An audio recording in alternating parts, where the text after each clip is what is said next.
Iniciaron la segunda fase de prueba del sistema de billetaje electrónico para el transporte público.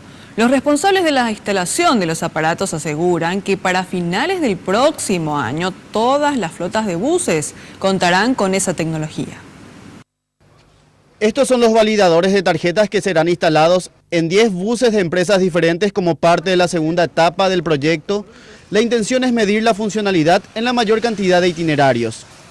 Esta tecnología se apoya en tarjetas denominadas sin contacto, lo que permite que el chofer y el usuario ya no tengan que interactuar para el intercambio de dinero.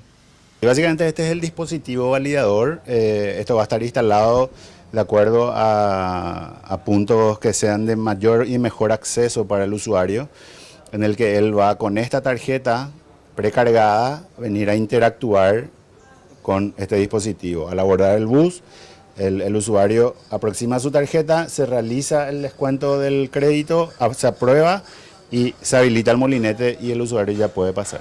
Esto básicamente tiene la funcionalidad, y haciendo una analogía, como una caja, ¿verdad? Se hacen aperturas, se hacen cierres, ¿sí? Se transfiere información. Esto opera bajo una frecuencia de radio, de telefonía móvil, ¿verdad? Esto tiene un chip incorporado, tiene GPS incorporado, permite obtener ubicación exacta del móvil y del dispositivo, transfiere los datos remotamente a los sistemas centrales, o sea que con eso garantizamos el 100% de la transferencia de información y de que no hay fuga de datos, ¿verdad?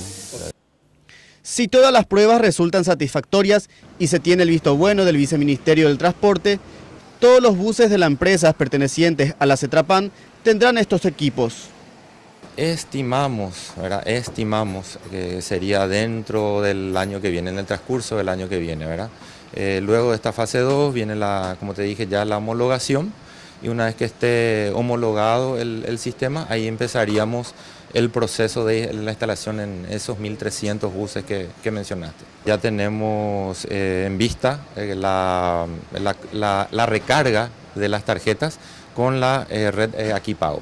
Y sí, prácticamente según informaciones que manejamos y por lo que pudimos recorrer en los países vecinos, es una tecnología que ya está hace un buen tiempo en los otros países y bueno, seríamos lastimosamente uno de los últimos en estar implementando.